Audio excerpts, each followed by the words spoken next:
boa tarde, boa noite, boa madrugada. Hoje não é o Paulo Tiburcio que está aqui, mas ele está ao meu lado. E do meu outro lado, o outro Paulo, Paulo Andel, nosso maravilhoso Paulo Andel, escritor maravilhoso. E estamos aqui para falar do que a gente mais gosta. Infelizmente hoje um pouco mais triste, né? A gente diria, com essa derrota aí do fim de semana. Mas vamos que vamos, né? A gente está junto na alegria e na tristeza. E vamos dar uma pincelada aí no que está acontecendo, desde lá do jogo contra o Galo, que a gente foi tão bem, parecia que ia ser uma arrancada, só que não. E aí, Paulo, o que aconteceu com o Fluminense, entre o Galo, entre o Bacalhau? Pois é, primeiro boa noite, Lítia, boa noite, Paulo. Prazer tê-lo aí de volta na mesa. Na verdade, entrei na Fogo do Capela, que arrumou namorada aí, se atrasou, e aí eu tive que ocupar o espaço. A gente entrega mesmo. Eu sou anti-vídeo, mas aguardem que vai ter uma grande novidade do Panorama em breve aí. É verdade. Capela, você foi visto. Mas enfim, boa noite, torcida tricolor, boa noite, boa tarde, bom dia, boa madrugada, torcida tricolor. Realmente, a gente não tem muitos motivos para comemorar nessa semana. O Fluminense, ele, às vezes, ele faz um pouco do papel daquele livro, né, que depois enfim, tiveram vários filmes a respeito disso, que é o médico e o monstro, né?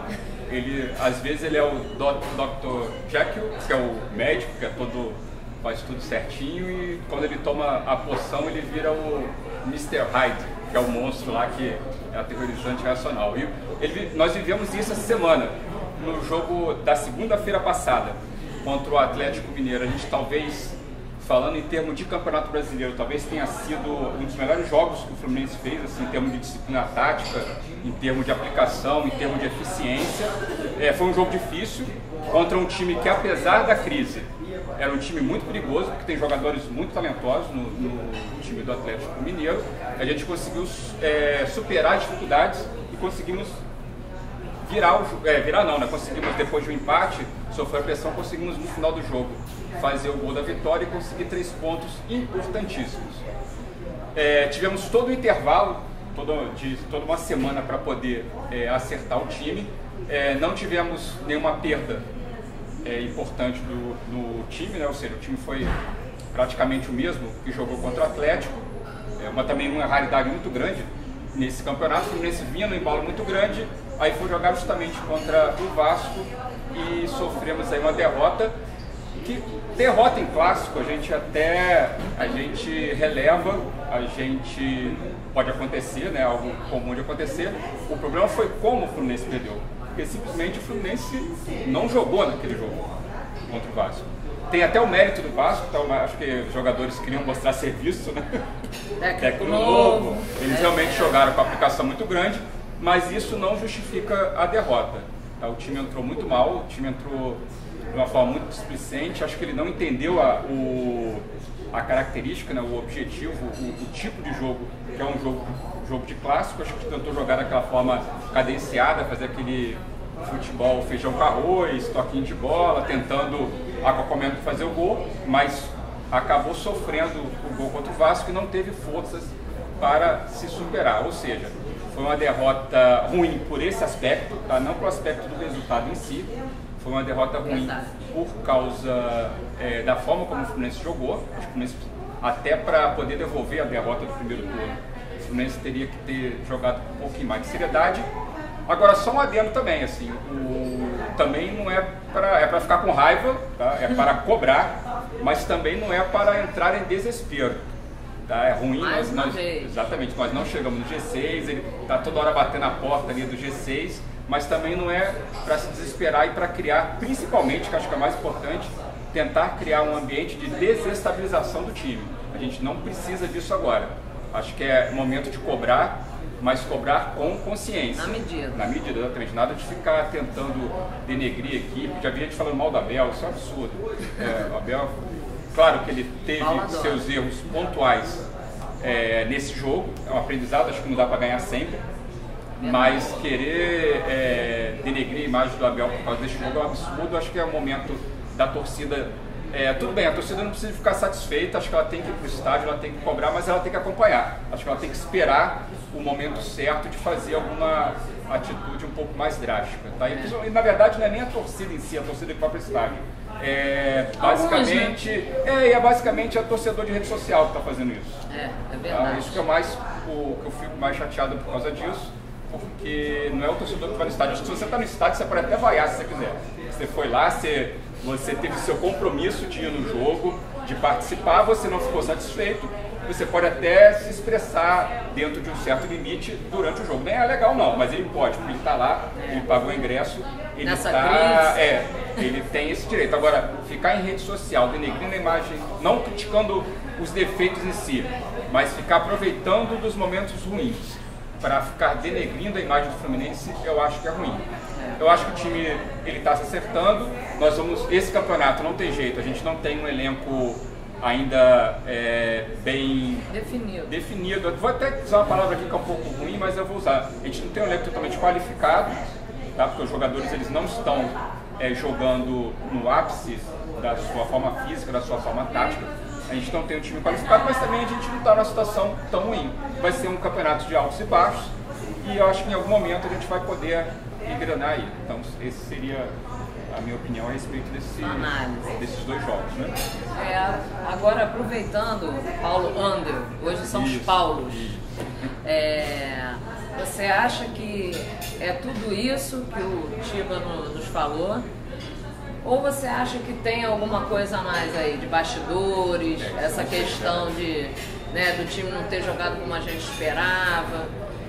Você acha que isso tem a ver com a situação que a gente sabe, não está tudo em dia, tem a ver com isso ou não? O que você acha disso? Olha, Mitch, problemas dessa natureza sempre podem acontecer, mas eu acredito que aconteçam de forma esporádica, de forma isolada. Um jogador, às vezes, ou outro, isso pode acontecer. O Fluminense teve uma proposta esse ano, o Fluminense se encontrava em situação pré-falimentar, montou um time com muitos jogadores jovens, é o time da primeira divisão, aliás, das 3 divisões, é o time que mais tem jogadores jovens, é o Fluminense, disparado. E justamente por essa juventude, seria natural a gente esperar que o Fluminense oscilasse durante toda a temporada. Fizemos um excelente campeonato carioca, perdemos no final por detalhes complicados, mas sim, falhas individuais, problema de arbitragem, enfim. Mas disputamos de igual para igual. E quando começou o Campeonato Brasileiro, já vinha aquela conversa, né? Que parece que todo ano fica essa ladainha, principalmente ano passado, a partir do ano passado, por conta desse maldito jogo eleitoral do Fluminense, o Fluminense não pode perder um jogo que vai cair e está acabado, enfim, resultado. Passamos o primeiro turno. Se ficou abaixo do que a gente gostaria, eu garanto que ficou acima das expectativas, principalmente dos chamados profetas do Apocalipse, tão bem nomeados pelo nosso amigo Antônio Gonzalez. E, enfim, eu acho que a gente vai seguir assim nessa toalha até o final do ano. Agora, eu continuo acreditando que esse time, num determinado momento, se ele se mantém ali nos 10 primeiros, nos 8 primeiros, num momento eu ainda tenho como torcedor, porque é isso que eu quero. Eu quero o Fluminense bem e eu continuo acreditando que seja possível uma decolagem que nos leve até a Libertadores. Isso não significa dizer que o time é maravilhoso, o Fluminense tem vários defeitos, tem vários problemas. Agora, tem vários jogadores de altíssimo quilate, ótimos, tanto é que se não tivesse, eu não ficava aí com ameaça de propósito o tempo inteiro do exterior. Verdade.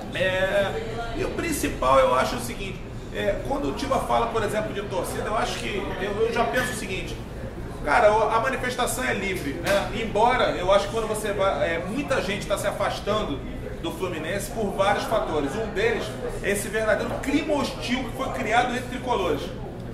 Um clima como nunca existiu. E olha, meu amigo, eu tenho 40 anos de arquibancada, já passei por terceira divisão, segunda divisão, o time em 29º lugar em Brasileiro, 7º colocado em Carioca, nunca aconteceu isso.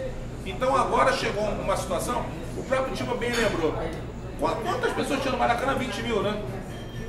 18 mil Tava lá, mas eu tricolores. tava tão chateado que Acho eu que não foi- prestei atenção no placar. Mas acho que foi isso. Que seja em torno de 20 mil. Então nós tivemos lá 18 mil tricolores, 2 mil vascaínos com maior ou menor aproximação. Tem 50 mil discutindo, então tem 30 mil que só ficam enchendo o saco. A verdade é essa. Embora eu considere inclusive até justo, porque tem torcedor que mora longe. Mesmo o ingresso estando mais popularizado, quem não tem pacote, quem não tem carteirinha, o ingresso fica um pouco mais caro. Eu não tenho a menor dúvida quanto a isso. Tá? E também não vou aqui ficar dizendo que a torcida do Fluminense sempre foi coisa nenhuma. Eu cansei de ver jogos aí na minha juventude toda com 1.500 pagantes, 2.000, entendeu? Agora, o que acontece é que o Fluminense está tomado por um mar de ódio e a gente tem que debelar isso. Aliás, o Panorama Tricolor entra firme nessa questão em muito breve. Nós vamos, pelo menos da nossa parte, a gente vai debelar esse mar de ódio entre tricolores que é estimulado, né, minimamente por conta de candidaturas derrotadas na eleição do ano passado. É simplesmente por isso. É gente que não se elegeu, é gente que tinha emprego prometido e não conseguiu, é gente que tinha boquinha tramada e não deu. Então fica aí latindo o tempo inteiro. Claro, o Fluminense tem defeitos, ninguém gosta de perder. Acompanhei o partido contra o Vasco, a partida foi realmente pavorosa. Né? Talvez tenha sido, se não foi a pior do Fluminense, foi a pior desde que esses jogadores se tornaram mais conhecidos, né? Sim. Agora, cara, isso vai oscilar. Aí vem essa história que o Fluminense perde pro Vasco, tá perdendo direto há 25 anos. Tá perdendo direto há 25 anos. Perdeu com o Renato Gaúcho, perdeu com o Unimed, perdeu sem o Unimed, perdeu com o Peter, perdeu sem Peter, perdeu com o Orcado, perdeu com o Mário, perdeu com todo mundo. E nesse ano, no primeiro semestre, a gente ganhou duas vezes. Ganhamos duas, muito quer bem. dizer, isso em nada diminui a péssima partida do sábado. Agora, eu tenho plena confiança que o Fluminense possa recobrar isso. Vai ter a partida que a gente vai falar depois, né, no segundo bloco, contra o Londrina. Depois ter um longo período para poder enfrentar o Vitória. E eu acho que aí sim traçar sua recuperação. O campeonato está aberto, né? A gente está no bolo ali dos 30 com um monte de gente.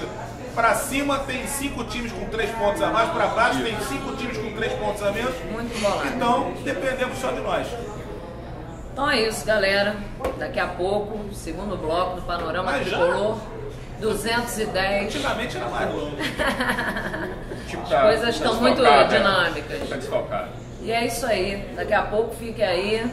Não perca a segunda parte, que tem muita coisa boa por vir ainda. É rapidinho.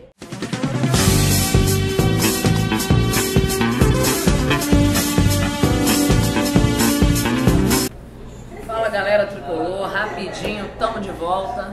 Panorama Tricolor 210, direto daqui da Casa Vieira Souto, que além da melhor pizza, tem o melhor sanduíche de carne assada da Cruz Vermelha no Rio de Janeiro.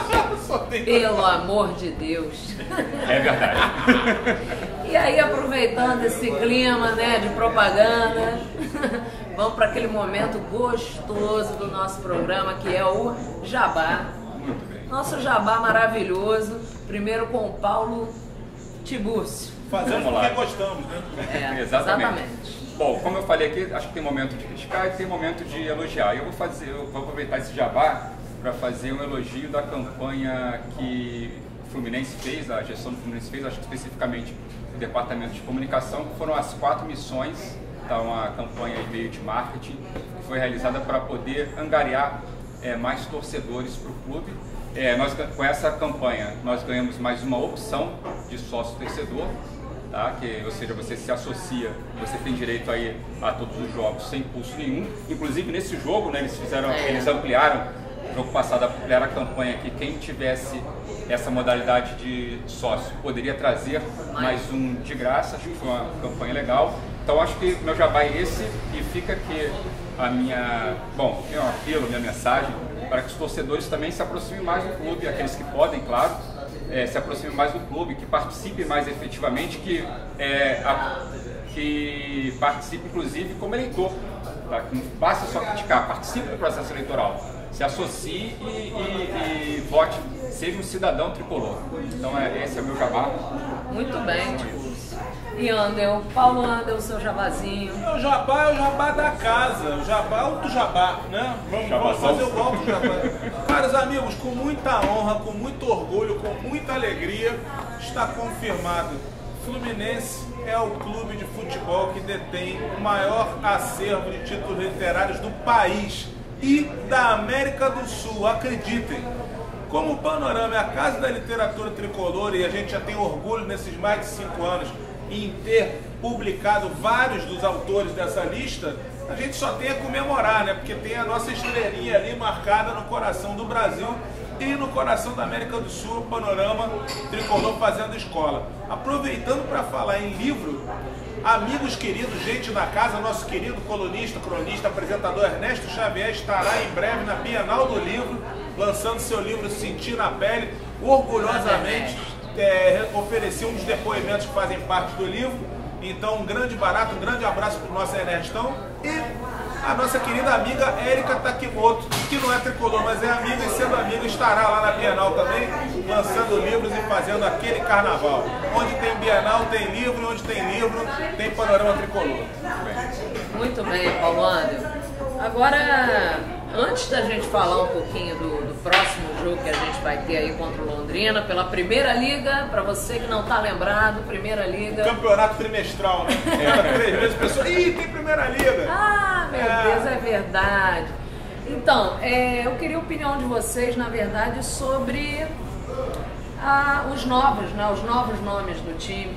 Inclusive, nesse último jogo, a gente teve a entrada do Romarinho, ainda não tivemos a definição do Robinho, que veio do Figueirense, né, por alguns problemas aí, mas esperamos tê-lo logo. O que você achou da entrada do Romarinho, Paulo Tiburcio? Deu pra ver mais ou menos, pelo menos o estilo dele, como é que vai ser, se vai encaixar nesse time, como está sendo a entrada do Peu, que dessa vez entrou mais cedo. O que você está achando dessas novas caras aí do Fluminense? Assim, em relação ao Peu, eu vou falar mais em relação às outras partidas que ele entrou contra o Atlético, contra o... Acho que chegou a entrar contra o Santos ou o Atlético Goianiense. Desculpa aí que minha memória às vezes falha, mas ele tem entrado muito bem, tá, nos jogos. Ele é um jogador que tem muito mais, digamos assim, tem muito mais mobilidade que o Henrique Dourado. Talvez ele não tenha o mesmo faro de gol, mas ele tem uma doação muito grande no jogo, isso é uma característica muito importante. Ele se mexe muito no ataque e dá uma dinâmica boa no jogo. Então, acho que a participação dele, acho que talvez para ser titular, mesmo porque estão vindo outros jogadores aí para tanto a volta de alguns, né, Sornosa, que não é da mesma posição, mas acaba sobrando menos oportunidades. Talvez para ser titular, o Peu não seja o ideal para esse momento, mas ele tem entrado e tem dado conta no recado. Nesse jogo contra o Vasco é muito difícil de dar opinião, porque o time todo jogou mal. Então, tudo errado. Então não tem como falar se jogou bem ou mal, e até aproveito e estendo isso para o Romarinho. O pessoal está falando o Romarinho é ruim, o Romarinho é isso, o Romarinho é aquilo. Não deu para avaliar a entrada dele. Ele entrou numa furada, assim, eu acho que ele... Acho que até por isso que o Sornosa não entrou também. Seria uma observação. Ano passado, eu mesmo fui mas pelo menos ao contrário de uns que são falsos humildes, eu tive a humildade de escrever e ratificar. Eu não aguentava ver o Henrique Dourado dominando a bola, quanto mais o Richardson. Esse ano o Richardson comeu a bola.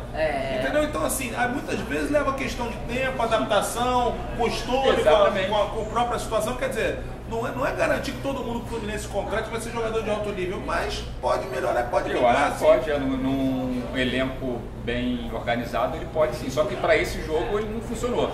Mesmo porque ele tentou jogar... Você gostou das substituições do Abel? Na verdade, não gostei muito não.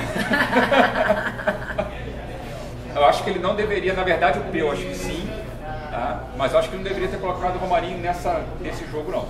O Abelão tem crédito, né? De toda não, forma. tem, olha só, deixando bem claro aqui, tá? Humildemente, eu acho que não deveria ter feito essa substituição. Agora, poderia também ele ter feito essa substituição, o Romarinho numa jogada lá conseguisse fazer alguma coisa e sai gol. Futebol é muito relativo. E as vaias para o Scarpa? Não, isso aí não admito, tá? Acho que, respeito, tá? Mas eu não faria isso, como eu falei até no bloco anterior, se o torcedor que vai para o estádio quiser vaiar, ele tem o direito dele de vaiar, mas eu não vaio o jogador, mesmo porque isso acaba prejudicando o time. O Scarpa, enfim, o Scarpa, na verdade, acho que o pessoal está exigindo dele mais do que a característica de jogo dele. Não estou falando que ele é melhor ou pior, ele tem uma característica de jogo. Ele é no passado, aí, não sei se acho que isso não é da época da Mítia, mas com certeza da época de Paulo André, ele funciona meio como aquele meia-direita, que é o cara coadjuvante que ajuda o 10. Mas que não é um coadjuvante qualquer, é um coadjuvante que participa efetivamente da partida. E o Scarpa ele tem mais ou menos essa característica, mas ele não é o jogador de chamar a responsabilidade para ele. E isso acaba prejudicando. Então, quando ele faz a jogada final que faz para gol, como foi o caso do Atlético Mineiro, ele vai ser aplaudido. Quando não fizer isso, o pessoal vai ficar vaiando, não tem jeito. Mas eu acho que não deve vaiar, essa é a minha opinião. Tá certo, Paulo Tiburcio. E aí, Paulana, como é que a gente vai para esse jogo? Quarta-feira, né? Quarta-feira, Fluminense contra Londrina. Londrina e Fluminense, 7h30 da noite. Antes eu queria só lembrar, no comecinho, junto ao Jabás, deveria ter dito, mas não disse, quando o Tiva deu o gancho do meia-direita, a gente está gravando esse programa na segunda-feira, 28, vocês vão assistir na terça, dia 29. Nesse dia 28, na segunda-feira, aniversário de Delei, Romerito e do Wendel também, que é titular do Fluminense. E na véspera, no domingo, aniversário de Deco, quer dizer, só gente boa, gente fina aí. Grande abraço para os cracassos tricolores que são eternizados, para o Wendel que a gente espera que prospere. O Wendel tem que jogar mais. E um abraçaço para a turma. Deco que foi um senhor jogador, imagina, Deco, Romerito e Delei juntos, né? Monstruosos. Mas desculpa, eu te interrompi, você falava do Fluminense e Londrina, né? Cara, o Fluminense vai de time reserva e eu particularmente, com todo respeito ao Abel, eu não entendi por quê. Motivo. O Fluminense joga contra o Londrina, depois só vai lá pra frente jogar com Vitória. Eu achava que podia usar pelo menos parte do time titular, porque já que é partida única, para segurar a classificação para a semifinal da Primeira Liga, depois dava uma folga de 2 dias que seja para os jogadores, 3 dias, e retomava o trabalho na semana de folga. A gente vai parar por causa da seleção brasileira, né? Antigamente parava porque a seleção brasileira era um caldo de véu, agora ela já está classificada para a Rússia, lavada pelo Tite, mas enfim. De toda forma, a gente espera um Fluminense, até porque o Fluminense, quando a gente fala de extensão de titulares para reservas, a gente está entrando em setembro, o Fluminense até hoje não repetiu 3 escalações, porque é contusão, é cartão, é problema, é suspensão, é venda, então assim, eu tenho certeza que o Abel vai tentar a escalação bacana para a gente conseguir a classificação, eu espero que consiga, porque apesar da Primeira Liga ter sido extremamente desvalorizada pelos clubes esse ano, é um campeonato divertido, é um campeonato legal. O Londrina mesmo a gente só enfrentaria se fosse numa circunstância de sorteio, numa primeira fase de Copa do Brasil. Então é algo difícil de acontecer, né? Depende da sorte, depende de tudo. Então eu espero que seja um jogo legal, que o Fluminense passe numa boa lá no Estádio do Café, em Londrina, e traga essa classificação pra gente. Claro, óbvio, se você vai montar um time que não é propriamente titular, ainda que o Fluminense tenha dificuldade até hoje de definir, só para lembrar, no começo do ano, nosso meio campo que era apontado como extremamente promissor tinha Orejuela, Douglas, Sornosa e Scarpa. Acho que os 4 não jogaram 3 partidas juntos. Né? Então, eu espero que o time que for escalado faça uma campanha bacana e consiga trazer essa classificação pra gente. Inclusive eu tô ansiosa para ver Sornosa e Scarpa, né? Conseguir jogar alguns jogos que eu acho que vai ser muito interessante. E esse jogo é um bom jogo pro Romarinho, por exemplo. Um jogo que você não tem muita... É uma hora para fazer esses testes aí, mas vocês arriscam dizer quem vocês acham que o Abel vai botar, como é que eles vão fazer esse time aí para esse jogo? Não sei, acho que ele deve... Essas reservas? Não sei se vai... Pedro, não sei se vai ser totalmente reserva ou se vai ser enxertado. A gente vai saber mais nessa terça-feira aí, né? Quando tiver a véspera da escalação e viagem e tal. Mas assim, o que eu sabia de antemão era que o time seria o reserva. Ou seja, ele já deu... Também tem a questão dos jogos da correria, que é o Campeonato Brasileiro, também tem que dar uma descansada pro pessoal. Mas eu acho importante manter essa frente da Primeira Liga, até porque a gente vai ter uma paralisação, vai encarar o Vitória e logo depois vem o jogo do ano, que é o divisor de águas da temporada, que é a dupla de partidas contra a LDU. Muita importância, muito mais pela história passada do que propriamente mais pelo psicológico do que pelo confronto atual. É verdade. Bom, gente, é isso. Passa muito rápido, sempre, né? Sempre. Mas é isso aí. A gente fica ligado com a gente sempre. Panorama Tricolor. nas redes sociais, no www.panoramatricolor.com.br. Em breve com grandes novidades em termos de programa Panorama Tricolor. Aguarde. E, como diria Milton Neves, o apresentador mais bonito da internet fluminense. Disparado. Mentira! É isso. Tem fã-clube e tudo. Até parece. Alô, Ricardo, fica de Tchau, olho. é verdade. Então é isso, minha gente. Boa noite, bom dia, boa tarde, boa madrugada para vocês. Estejam conosco sempre acompanhando, que a gente está sempre aqui com vocês e com o nosso Fluminense no nosso coração. Tá bom? Fica na paz.